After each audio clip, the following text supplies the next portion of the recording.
You are about to learn one of the biggest secrets in the history of the world. It's a secret that has huge effects for everyone who lives on this planet. Most people can feel deep down that something isn't quite right with the world economy, but few know what it is. Gone are the days where a family can survive on just one paycheck. Every day it seems things are more and more out of control, yet only 1 in a million understand why. You are about to discover the system that is ultimately responsible for most of the inequality in our world today. The powers that be do not want you to know about this, as this system is what has kept them at the top of the financial food chain for the last 100 years. Learning this will change your life because it'll change the choices that you make. If enough people learn it, it'll change the world because it'll change the system. For this is the biggest hidden secret of money. Never in human history have so many been plundered by so few, and it's all accomplished through this, the biggest scam in the history of mankind.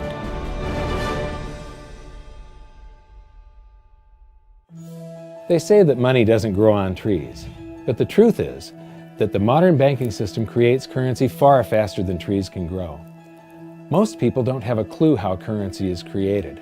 Economists and bankers make it sound so complex that people think they can't understand it. But I'm going to strip our monetary system down to its essence so that you can see the scam behind the curtain and just how it affects you. Every modern society creates currency in pretty much the same way. But since the US dollar is the majority of the world's currency, I'm going to use the United States as our example. It all starts when some politician says, "Vote for me and I'll make sure the government provides you more free stuff than my opponent will." But there's no such thing as a free lunch. So to provide that supposedly free stuff, the politicians vote for the country to spend more than its income. This is called deficit spending. To pay for that deficit spending, the Treasury borrows currency by issuing a bond. So what's a bond? If you think about it, a bond is really nothing but a glorified IOU. It's a pretty piece of paper with numbers printed on it that says, "Loan me $1 trillion today, and I promise over a 10-year period I'm going to pay you back that $1 trillion plus interest." But what you need to understand is that Treasury bonds are our national debt. These glorified IOUs are to be paid back by you and I and our descendants through future taxation. Therefore, when the government issues a bond, it steals prosperity out of the future so that it can spend it today. The Treasury then holds a bond auction, and the world's largest banks show up and compete to buy part of our national debt and make a profit on it by earning interest. You'll notice that as we move through this process, the big banks are there, taking a cut every step of the way. This isn't by chance, as you'll see shortly. Then, through a shell game called open market operations, the banks get to sell some of those bonds to the Federal Reserve at a profit. To pay for the bonds, the Federal Reserve opens up its big old checkbook and writes bad, bogus, counterfeit checks that should bounce because they're drawn on an account that always has a zero balance. There isn't 1 penny in there. To quote from the Boston Federal Reserve, "When you or I write a check, there must be sufficient funds in our account to cover that check. But when the Federal Reserve writes a check, there is no bank deposit on which that check is drawn. When the Federal Reserve writes a check, it is creating money."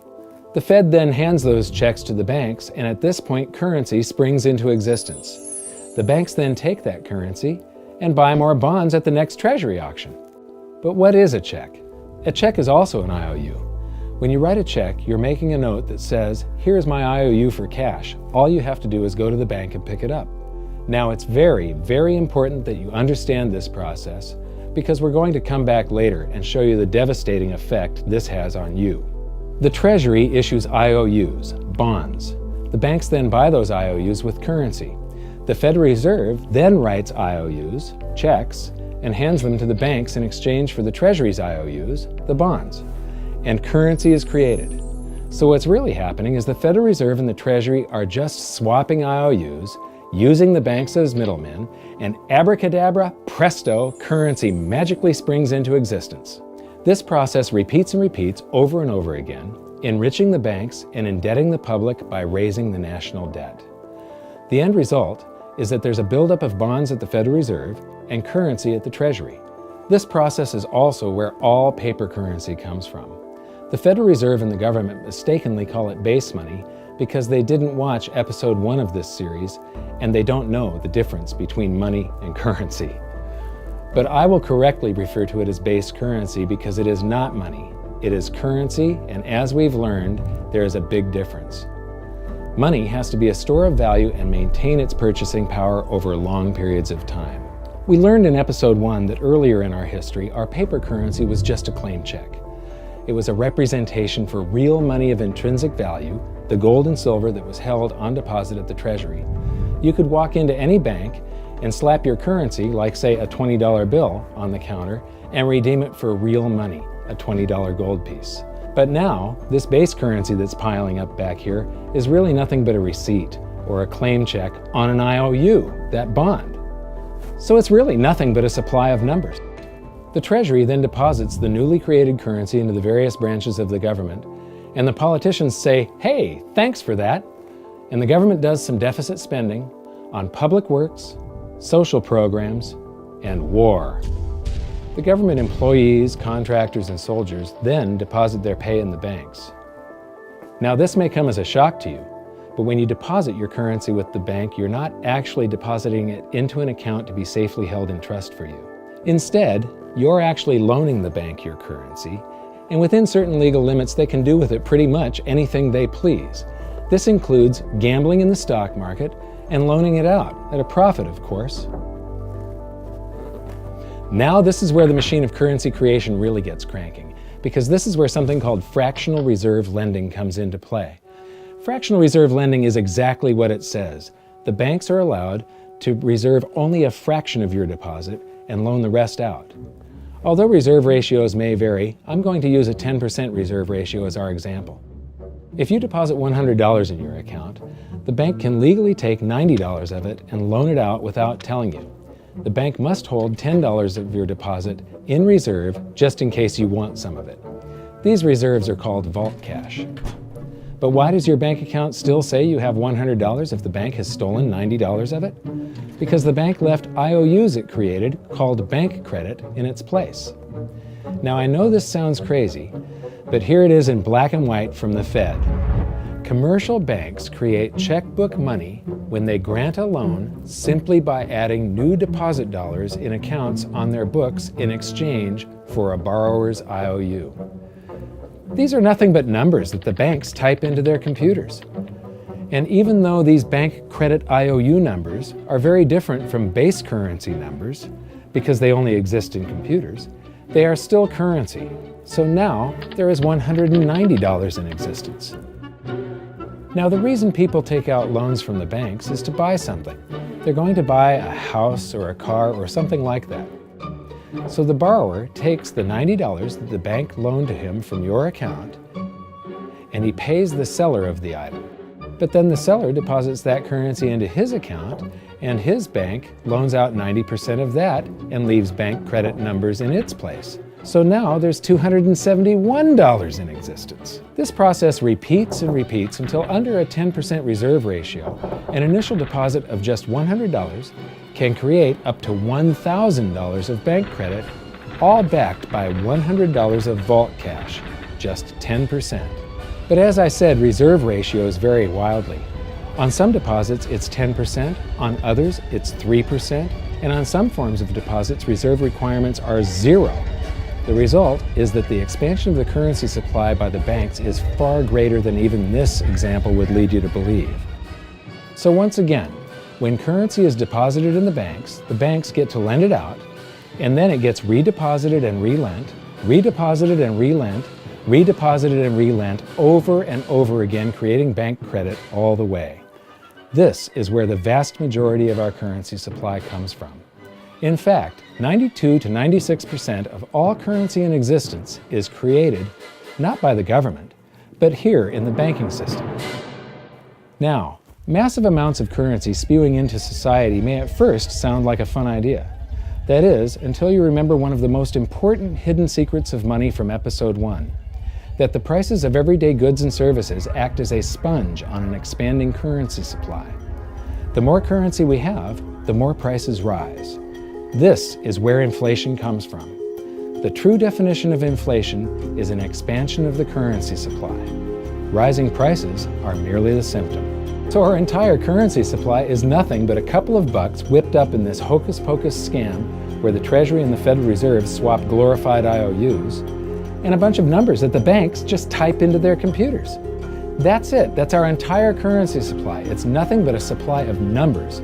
Some of them printed, most of them typed, and there is nothing else. But if you thought that was crazy, get ready to enter the twilight zone of modern economics. We work for some of that currency supply. True wealth is your time. But we trade away moments of our lives, hour by hour, day by day, and year by year, for numbers that somebody printed on pieces of paper or just typed into a computer. Now those numbers represent our blood, sweat, tears, labor, ideas, and talent. We are what gives the currency its value. But here comes the really cruel joke. We work hard so that we can save some of that currency, so that we can pay the tax collector. In the United States, it's known as the IRS.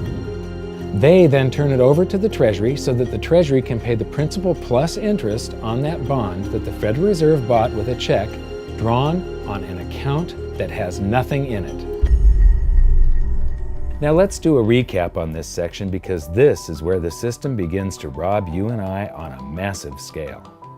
Much of our taxes are not used for schools, roads, and public services, but to pay interest on bonds that the Federal Reserve bought with a check drawn on an account that has nothing in it. The Federal Reserve is committing fraud. But here's one of the biggest secrets of them all. Before the establishment of the Federal Reserve, there was no need for personal income tax. The Federal Reserve was created in 1913, and that very same year, the Constitution was amended to allow income tax. Do you really think this was just a coincidence? Ask yourself how much income tax you've paid over your lifetime. Much of it has been silently siphoned away into the hands of those who own the system. Yes, this system has owners. Who they are is an even bigger secret that we'll get to shortly. But first, we need to understand the mumbo-jumbo of the so-called debt ceiling. It's all based on a huge paradox. There was interest due on that bond, and there was interest due on every one of those loans that the banks made. That means that there is interest due on every dollar in existence. Let me ask you something. If you borrow the very first dollar into existence, and that's the only dollar that exists on the planet, but you promise to pay it back plus another dollar's worth of interest, where do you get the second dollar to pay the interest? The answer is that you have to borrow that one into existence and promise to pay it back with interest as well. So now there are $2 in existence, but you owe $4, and so on and so on. The result is there's never enough currency to pay the debt. There is always more debt in the system than there is currency in existence to pay the debt. Therefore, the whole system is impossible. It is finite. It will come to an end one day. What would happen if the government stopped borrowing to do deficit spending? Are the payments on those treasury bonds going to stop? What would happen if the public stopped borrowing and going deeper into debt? Are your house and car payments going to stop? No. There is a payment due every month on the principal plus the interest on every dollar in existence, and those payments do not stop. If we stop borrowing, then no new currency is created to replace the currency that we used to make those payments. Whether you're making a payment on a loan or paying tax to make a payment on a bond, the portion of the payment that goes to pay off the principal extinguishes that portion of the debt. But the debt also extinguishes the currency. Currency and debt are like matter and antimatter. When they meet, they annihilate each other. If we just pay off the principal only on all the loans and bonds that exist, the entire currency supply just vanishes. So if we don't go deeper into debt every year, look what happens. The whole thing goes into a deflationary collapse under the weight of those payments. Politicians and pundits alike talk about balancing the budget, paying down the debt, and living within our means. They don't understand that that is deflationary. It is impossible to do under our current monetary system without collapsing the whole economy. This is why any talk of a debt ceiling is not only ridiculous, it's delusional. The system is designed to require ever-increasing levels of debt just to continue. And that's why politicians will always kick the can down the road and raise this so-called debt ceiling over and over again until the whole system finally collapses under its own weight. In other words, they don't want it to collapse on their watch. The Founding Fathers of the United States knew the dangers of central banking and fought to free themselves from this very thing. The Revolutionary War started out as a tax revolt, but now we must pay tax just to have a monetary system. Having just suffered through the hyperinflation of the continental dollar, which was printed into oblivion to finance the Revolutionary War, they understood the dangers of fiat currency and debt-based monetary systems. So to protect future generations from institutional theft and out-of-control government, they wrote into the Constitution that only gold and silver can be money for the simple fact that you can't print them. Our current system is not only unconstitutional, but it robs us of the liberty and prosperity our forefathers fought and died for. We are all feeling the effects of ignoring the Constitution right now. By forcing more currency into circulation, our purchasing power is diluted. Inflation is a slow and insidious stealth tax that is simply the result of this debt-based monetary system. This system empowers and benefits those who create the currency and receive it first, as they get to spend it into circulation before it has an effect on the economy. They're stealing purchasing power from you and transferring it to the banks and the government every hour of every day because of this false monetary system. And it's not like the people at the top don't know this. To quote the Federal Reserve, the decrease in purchasing power incurred by the holders of money due to inflation imparts gains to the issuers of money. This is a fraud. It is a pyramid scheme, it is a Ponzi scheme, it's a scam, and it's a lie. Our entire monetary system is nothing but a form of legalized theft. But here's the biggest con job of them all. The Federal Reserve is not federal, it has stockholders. There is no federal agency that has stockholders. What's a stockholder? A share of stock represents a percentage of ownership in a corporation. So the stockholders are the owners of that corporation. Therefore, the Federal Reserve is a private corporation with owners. And you can see it for yourself if you go to the Federal Reserve's website, and it will say, the stockholders receive an annual dividend of 6%. Now we know that the stock in the Federal Reserve was originally issued to the largest banks in the United States. But because of mergers and acquisitions through the years, you can't actually trace who owns the stock in the Federal Reserve. That's a very closely guarded secret. My guess would be that the owners are those primary dealers, the banks that get to make a profit by selling part of our national debt, those bonds, to the Federal Reserve, who buys them with a check from nothing.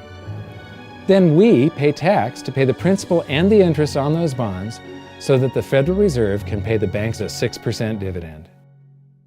Don't be alarmed if you don't quite comprehend the deception of this system at first glance. Very few people do. It is purposely complex. The economist John Maynard Keynes once wrote, "By this means, government may secretly and unobserved confiscate the wealth of the people, and not one man in a million will detect the theft." I believe that presented correctly, anyone can understand this system, regardless of how complex it is. So let's do a recap and break it down even more. The way the system works is that, step 1, the government creates glorified IOUs.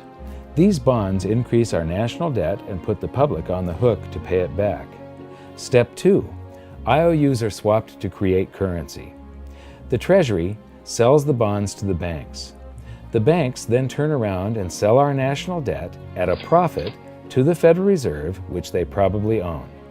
The Federal Reserve then opens its checkbook that doesn't have a penny in it and buys those IOUs with IOUs that it writes, checks, on a checking account that has a zero balance. Then they give those checks to the banks and currency just springs into existence, and then the whole process repeats. This results in a buildup of bonds at the Federal Reserve and currency at the Treasury, which is really just a supply of numbers. The Treasury then deposits the numbers in the various branches of the government, and we get to step 3. The government spends the numbers on promises, public works, social programs, and war. Then the government employees, contractors, and soldiers deposit their pay into the banks. And we get to step 4, where the banks multiply the numbers by magically inventing more IOUs through fractional reserve lending, where they steal a portion of everyone's deposit and lend it out. That currency gets redeposited, and then a portion is stolen again. And the process repeats over and over, magnifying the currency supply exponentially. Then we work for some of those numbers, which brings us to step 5, where our numbers are taxed. We pay tax to the IRS, who then turns our numbers over to the Treasury, so the Treasury can pay the principal plus the interest on bonds that were purchased by the Federal Reserve with a check from nothing. Then we get to step 6, the debt ceiling delusion. The system is designed to require ever-increasing levels of debt and will eventually collapse under its own weight because politicians always kick the can down the road. They don't want it to collapse on their watch. And finally, step 7, the secret owners take their cut. The world's largest banks own the Federal Reserve. Those banks make a profit selling our national debt to the Fed. They make a profit when the Fed pays them interest on the reserves held at the Fed, and the Fed pays them a 6% dividend on their ownership of the Fed. This system is fundamentally evil. It funnels wealth from the working population to the government and the banking sector. It is the cause of the artificial booms and busts of modern economies, and it causes great disparity of wealth between the rich and the working class. And it is only possible because we no longer use real money, we use currency. But worst of all, it is a form of enslavement. Bond is the root word of bondage. Whenever a government issues a bond, it is a promise to make us pay tax in the future. Nobody asked you if you wanted to pay tax today for the prosperity we all enjoyed in the last century. Nobody is asking our children if they want to work hard in the future to pay for the prosperity we're enjoying now. George Washington once wrote to James Madison, "No generation has the right to contract debts greater than can be paid off during the course of its own existence." By stealing prosperity from tomorrow so we can spend it today, we enslave ourselves and future generations. Now this all sounds pretty bad, but there is great hope, for you are the greatest threat to this false monetary system. This system relies on the public being ignorant of its workings. Please share this knowledge with everyone you know, because an informed public that fully understands the system can build a better future for generations to come. And now I leave you with this quote, widely attributed to a former director of the Bank of England. The modern banking system manufactures money out of nothing. The process is perhaps the most astounding piece of sleight of hand that was ever invented. Banking was conceived in inequity and born in sin. Bankers own the earth. Take it away from them, but leave them the power to create money and control credit, and with the flick of a pen, they will create enough money to buy it back again. But if you want to continue as the slaves of bankers and pay the cost of your own slavery, let them continue to create money and to control credit. This is the Federal Reserve in Washington, D.C. It's located on Constitution Street, and that is just as much of a joke as the New York Fed being located on Liberty Street. Both of them are unconstitutional, both of them limit our liberty, and they transfer wealth away from us every second of every day to the Federal Reserve, to the government, and to the banking sector. You are now among the 1 in a million who can detect the theft of your prosperity. So the big question is, what can you do about it? 1. Watch this video until you can describe and teach it to others. Those who understand this system can make preparations for its unavoidable collapse and protect themselves. History shows that those who don't will probably be wiped out. 2. Share this video with everyone, especially those you care about.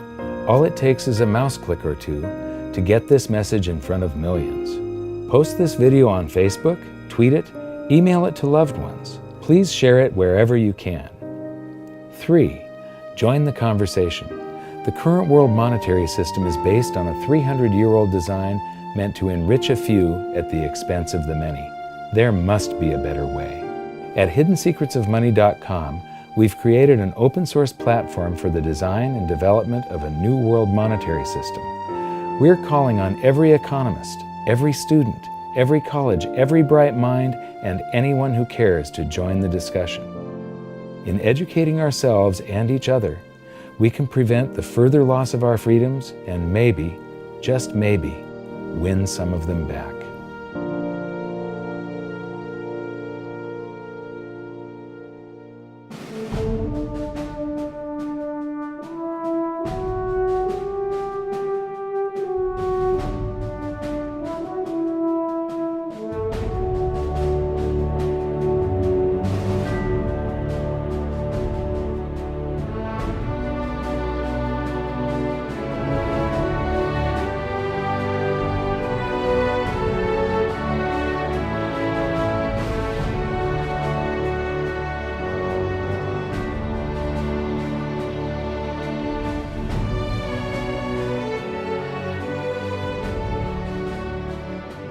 I think your episode 4 is very beneficial, very helpful. It's going to introduce these ideas to a lot of people, and like I've just been talking about, we have to change people's mind, and the more they understand it, the better. And I think we're at this point now where more people in the last several years, 4 or 5 years, have thought about the Fed than they ever have in the previous 95 years. So I think an explanation and diagrams to show it is very helpful, because quite frankly, they're not going to get it in their grade school, they're not going to get it in their high schools, they're not going to get it in college unless they're in a very rare circumstance to understand how this works. You know, for years before I got involved in really studying gold and some of the things I write and talk about today, I was a monetary economist for decades. You know, in your video, you talk about the primary dealers. I was chief counsel and chief credit officer of one of the largest primary dealers for 10 years. So I had an inside seat on the Treasury market and have the privilege of working with several former vice chairmen of the Board of Governors, Manley Johnson and David Mullins, going back to the 80s and 90s. So I'm very immersed in what you were talking about. And I thought it was extremely accurate, extremely clear. I didn't think you were stretching on any points. It was really like something out of a PhD course, except that it was very easy to understand. I think it's accessible. I think we're seeing a little bit of a revolution in communications in the following sense. You know, as you point out, the Fed was created in 1913. Well, in 1913, there was no web, there was no YouTube, no Twitter. There was really no one to kind of stand up and oppose the Fed or call them out, if you will, or really get into a discussion that everyday Americans could follow. That's not true now with social media and everything else. You can reach out to millions and tens of millions of people and tell them what's going on. I think you've done that. You've done it successfully. I applaud it. I think this is a great video. I look forward to seeing it again. I know millions of people will enjoy it. Well, as we know, the Federal Reserve believes it can create money out of thin air, not realize money is supposed to represent real products and services. And what people don't realize is when the Fed does that, in effect, as Keynes pointed out, it's a form of taxation. It's a form of confiscation. And because people don't see it, the politicos get away with it, but it also undermines social trust. It just is corrosive throughout society. We're going to have a lot of turmoil in the coming years, but it's going to be the kind of turmoil that leads to positive things. So don't despair. Get out there and fight, because the tide is going to turn. This is going to be the status last stand. Thank you. This episode of Mike Maloney's Hidden Secrets of Money was brought to you by GoldSilver.com and the new Silver Pegasus Round. To learn how to protect your family and turn the coming economic storms into opportunity, visit GoldSilver.com.